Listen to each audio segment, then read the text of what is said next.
Hello friends, Blender machine কিভাবে repairing করবেন আজকে আমি আপনাদেরকে সেটাই এই ভিডিওতে দেখাবো।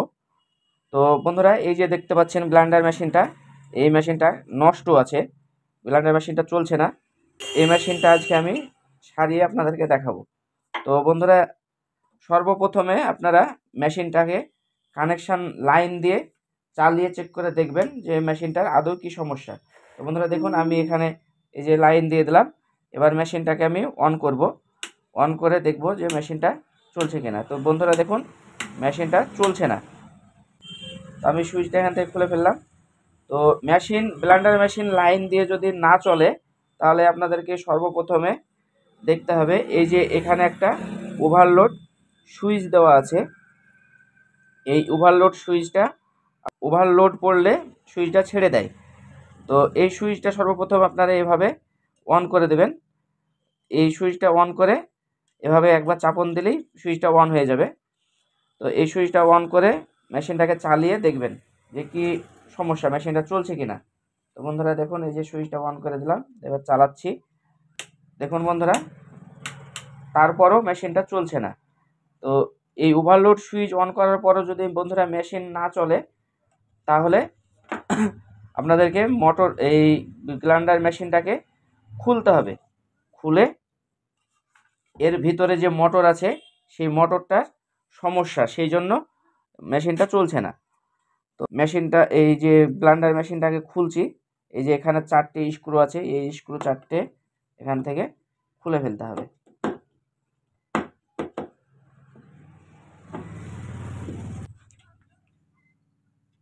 তো বন্ধুরা, এই যে দেখতে পাচ্ছেন ব্লেন্ডার মেশিনটা খুলে ফেললাম।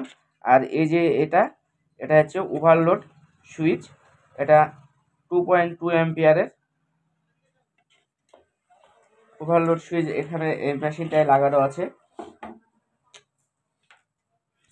তো বন্ধুরা, এবার যখন এই ওভারলোড সুইচটা অন করে যখন মেশিনটা না চলবে, তখন মেশিনটাকে খুলে এই যে বন্ধুরা, এই যে এসি যে কর্ডটা আছে, এই এসি কর্ডটাকে এরপর আপনাদেরকে চেক করতে হবে। বন্ধুরা, এই এসি কর্ডটা সিরিজ ল্যাম্পের সাহায্যে আপনারা চেক করবেন। এই যে দেখুন, এই ওভারলোড সুইচের কাছে একটা তার লাগানো আছে, কালো তারটা এই সুইচে লাগানো আছে। তো এখান থেকে এটাকে খুলে ফেলতে হবে। এটা খুলে ফেললাম। আর একটা তার দেখুন, এই যে রেগুলেটর সুইচটা আছে, এই সুইচের এখানে আর একটা কটের তার লাগানো আছে। তো দুই জায়গা থেকে এসি কর্ডটা আমি খুলে ফেললাম। এবার বন্ধুরা, এই এসি কর্ডটা চেক করবেন কিভাবে, এটাকে সিরিজ ল্যাম্পের সাহায্যে আপনাদেরকে চেক করতে হবে। তো বন্ধুরা, এই যে দুটো মাথা এভাবে অ্যাড করে দেবেন। অ্যাড করে দিয়ে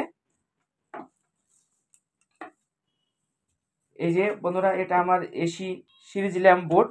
তো এই বোর্ডটাতে এই কটের এই মাথাটা এখানে ঢুকিয়ে দিতে হবে। তো ঢুকিয়ে দিয়ে দেখুন বন্ধুরা, কটটা চলছে না। মানে এসি যদি কটটা যদি ভালো থাকতো, তাহলে এই যে সিরিজ ল্যাম্পের বাল্বটা, এই বাল্বটা চলতো। তো বন্ধুরা দেখুন, এই এসি কটটা খারাপ, সেই জন্য ব্লেন্ডার মেশিনটা চলছে না।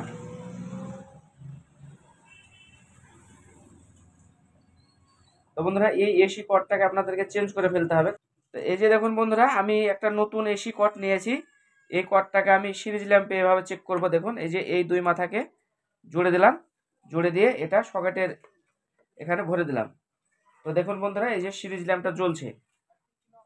তাহলে এই যে নতুন কটটা ঠিক আছে। আর এই যে আপনার সাদা যে মেশিনের সঙ্গে যে কটটা ছিল, এই কট দুটোকে এখানে অ্যাড করে দিয়ে দেখুন, এটা চলছে না, মানে এই কটটা তাহলে নষ্ট আছে। তো বন্ধুরা, আমি এটাতে এই নতুন কটটা আবার এই মেশিনটাই লাগাবো। এটাই লাগাতে হলে এই যে বন্ধুরা দেখতে পাচ্ছেন, এটা একটা ওভারলোড সুইচে এই পয়েন্টে এটা লাগিয়ে দেব। যেখানে যেটা ছিল সেখানে সেভাবে লাগিয়ে দিতে হবে। তো এটা এখানে লাগালাম। তো বন্ধুরা, এই যে নতুন এসি কটের এই কালো তারের মাথাটা ওভারলোড সুইচের এখানে কানেকশান করে দেব। আর এই যে লাল তারের মাথাটা, এই যে রেগুলেটরের যে সুইচ আছে অন অফ, এই সুইচের এখানে এটা কানেকশান করে দিতে হবে। তো বন্ধুরা, কানেকশান করা কমপ্লিট হলো। এবার মেশিনটাকে চালিয়ে দেখব। এবার মেশিনটাকে বন্ধুরা আমি চালিয়ে দেখছি। দেখুন এভাবে মেশিনটা উল্টে নিলাম।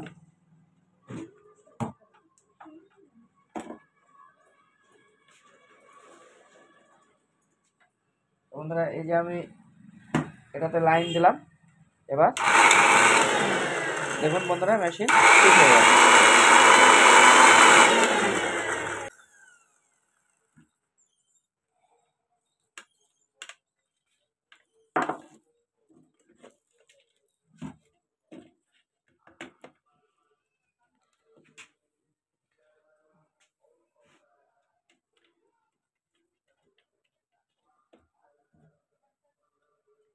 তো বন্ধুরা দেখতে পাচ্ছেন এই এসি কর্ডটার কারণে মেশিনটা বন্ধ হয়ে পড়েছিল। তো এভাবেই আপনারা ব্লেন্ডার মেশিন রিপেয়ারিং করবেন। তো বন্ধুরা ভিডিওটা ভালো লাগলে অবশ্যই লাইক শেয়ার কমেন্ট করবেন আর চ্যানেলটা সাবস্ক্রাইব করে দেবেন।